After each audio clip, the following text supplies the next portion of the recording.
हरे कृष्णा। क्या कभी आप सोचते हैं कि ऐसा कौन सा मार्ग है जो हमारे जीवन के सभी पापों को नष्ट करके हमें शुद्धता प्रदान कर सकता है? पौराणिक कथाओं में एक उल्लेख मिलता है कि एक राजा ने कठोर तप किया था, लेकिन अनजाने में किए गए पापों के कारण उसे घोर कष्ट भुगतना पड़ा। और फिर एक दिव्य दिन आया, एक पवित्र अवसर, जिससे न केवल उसके पापों को हर लिया अपितु उसे ईश्वर की कृपा का अधिकारी भी बना दिया। और ये पवित्र दिन था एकादशी का दिन। नारद पंचरात्र में बताया गया है, आराधितो यदि हरिः तपसा ततः किम, नाराधितो यदि हरिः तपसा ततः किम। यानी भगवान की अगर आराधना हो रही है तो फिर तपस्या का क्या महत्व, और अगर भगवान की आराधना नहीं हो रही है तो फिर तपस्या का क्या लाभ। तो इस श्लोक से हम समझ सकते हैं कि प्रत्येक साधना का मूल उद्देश्य है भगवान की कृपा प्राप्त करना। भक्ति का ये सरल मार्ग हमें यही सिखाता है कि कठिन तप नहीं अपितु प्रेम और समर्पण ही जीवन को शुद्ध बना सकता है। और जैसा कि आप जानते हैं, बस कुछ ही समय में पाप मोचनी एकादशी आ रही है और आप सबको इस पाप मोचनी एकादशी की बहुत सारी शुभकामनाएं। इस एकादशी पर अपने मन, मस्तिष्क, चेतना, बुद्धि, आत्मा और शरीर को पवित्र बनाने के लिए चलिए इस एकादशी से पूर्व हम एक सुंदर पौराणिक कथा का श्रवण करते हैं। इस कथा में छिपा है जीवन को शुद्ध करने वाला वो अनमोल रहस्य जो केवल भक्ति के माध्यम से संभव है। तो चलिए पाप मोचनी एकादशी की पूर्व संध्या पर हम इस पौराणिक कथा का श्रवण करते हैं और आने वाली एकादशी का पालन करने के लिए स्वयं को तैयार करते हैं। आइए कथा का श्रवण करते हैं। एक बार श्री चैतन्य महाप्रभु ने अपनी माता के चरण कमलों पर गिरकर उनसे प्रार्थना की कि वे उन्हें एक वस्तु का दान दें। उनकी माता ने कहा, मेरे प्रिय पुत्र, जो तुम मांगोगे वही मैं दूंगी। और तब महाप्रभु बोले, प्रिय माता, कृपया आप एकादशी के दिन अन्न ना खाइए। पुरातन समय में कुछ स्मार्त ब्राह्मणों का कथन था कि केवल विधवा स्त्रियों को ही एकादशी का पालन करना चाहिए, लेकिन यहाँ पर श्री चैतन्य महाप्रभु इस बात का खंडन कर रहे हैं कि चाहे सधवा हो या विधवा, प्रत्येक स्त्री को और प्रत्येक व्यक्ति को एकादशी व्रत का पालन अवश्य करना चाहिए। प्रत्येक मास में 2 बार आने वाली एकादशी तिथि हमें परम भगवान श्री कृष्ण की भक्ति प्राप्त करने में अत्यंत सहायक होती है। और ऐसी ही परम कल्याणकारी एकादशी तिथि है पाप मोचनी एकादशी, जो कि प्रत्येक वर्ष चैत्र मास के कृष्ण पक्ष में आती है।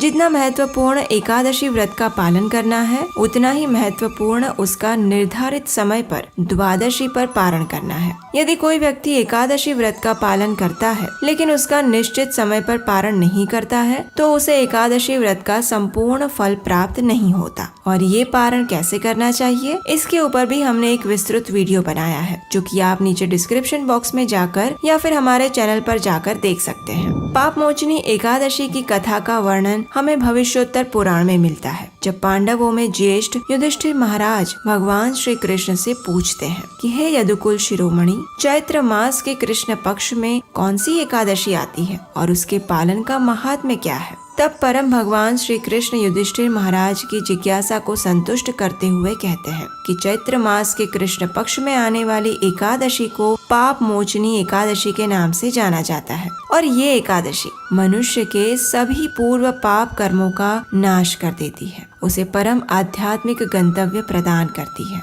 जो व्यक्ति इस एकादशी की कथा का श्रवण या पठन भी करता है, उसे 1000 गायों का दान देने का पुण्य फल प्राप्त होता है। इस एकादशी के पालन से मनुष्य जघन्य पापों जैसे कि भ्रूण हत्या, अवैध स्त्री संग, ब्रह्म हत्या, मद्यपान, गुरु पत्नी संग इत्यादि के कर्म बंधन से भी मुक्त हो जाता है। ब्रह्म वैवर्त पुराण में कहा गया है कि जो व्यक्ति एकादशी के दिन उपवास का पालन करता है, वह सभी पाप कर्मों से मुक्त हो जाता है और अपने पवित्र जीवन में अग्रसर होता है। लेकिन यहाँ मूल सिद्धांत मात्र उपवास करना नहीं है, अपितु गोविंद का भजन, कीर्तन और उनका स्मरण करना है और इसके माध्यम से भगवान के प्रति प्रेम उत्पन्न करना है। श्रीमद् भागवतम के 9वें स्कंद के 4थे अध्याय के 29वें श्लोक के तात्पर्य में श्रील प्रभुपाद लिखते हैं कि एकादशी और द्वादशी व्रत के अनुपालन का अर्थ परम पुरुषोत्तम भगवान को प्रसन्न करना है। कृष्ण भावनामृत में उन्नति के इच्छुक व्यक्ति को एकादशी व्रत का नियमित रूप से पालन करना चाहिए। नारद पुराण में वशिष्ठ मुनि स्वयं कहते हैं कि यदि कोई व्यक्ति अनजाने में भी एकादशी व्रत का पालन करता है तो उसके सभी पाप तत्क्षण भस्म हो जाते हैं।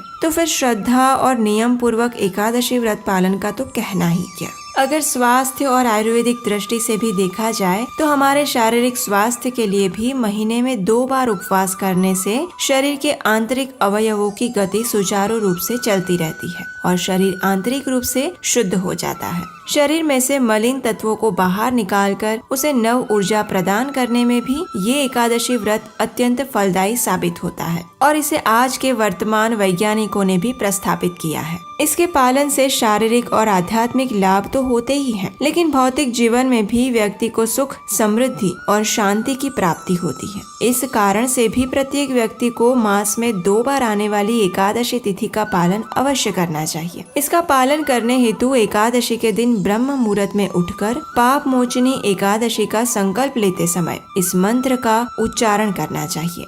एकादश्यां निराहारः स्थित्वा अहं परेहनि भोक्ष्यामि पुंडरीकाक्ष शरणं मे भवाच्युत।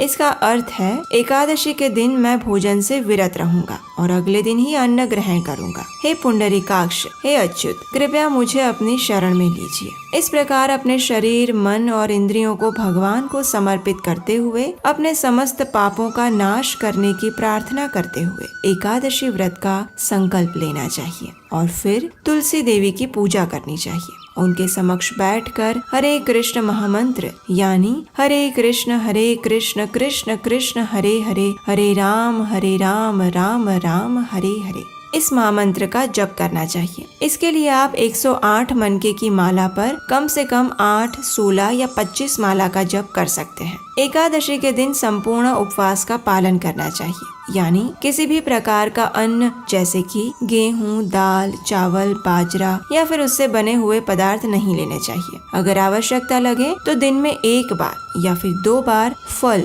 दूध, फलों का रस, एकादशी प्रसाद इत्यादि ले सकते हैं। इस दिन अधिक से अधिक हरि कथा का श्रवण और पठन करना चाहिए और अगले दिन निर्धारित पारण समय पर यानी द्वादशी पर इस व्रत का पारण करना चाहिए। पारण से पूर्व कुछ सात्विक अन्न भोग बनाकर उसमें तुलसी पत्र रखकर भगवान को अर्पित करना चाहिए और फिर उसे किसी सुयोग्य ब्राह्मण या वैष्णव को खिलाना चाहिए। उसके बाद उन्हें अपनी क्षमता अनुसार कुछ न कुछ दान अवश्य देना चाहिए और फिर अंत में अपने इस एकादशी व्रत को भगवान को अर्पित करते हुए स्वयं भी इसी प्रसाद के साथ एकादशी व्रत का पारण करना चाहिए। जो भी व्यक्ति इस प्रकार संपूर्ण श्रद्धा और निष्ठा पूर्वक एकादशी व्रत का पालन करता है उसे भगवान श्री हरि की विशेष कृपा प्राप्त होती है और यही है शास्त्रों के अनुरूप एकादशी व्रत पालन करने की प्रामाणिक विधि और उसका महात्म्य। अगर आपको आज का वीडियो अच्छा लगा है और आने वाली ऐसी ही प्रमाणभूत एकादशी कथाओं को बनाने में और उसका प्रचार करने में यदि आप हमारी सहायता करना चाहते हैं तो स्क्रीन पर दिए गए नंबर पर आप हमें अपना आर्थिक योगदान भेज सकते हैं। तो चलिए सभी पापों का नाश करने वाली इस पाप मोचनी एकादशी का श्रद्धा और निष्ठा पूर्वक पालन करते हैं और परम भगवान श्री कृष्ण के चरण कमलों में अपना जीवन और चेतना समर्पित करते हैं।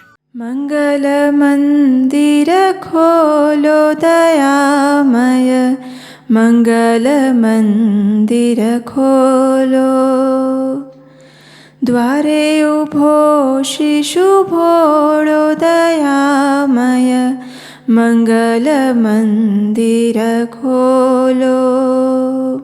जीवन वन अति वेगे वटाव्यो, द्वारे उभो शिशु भोळो, जीवन वन अति वेगे वटाव्यो, द्वारे उभो शिशु भोळो।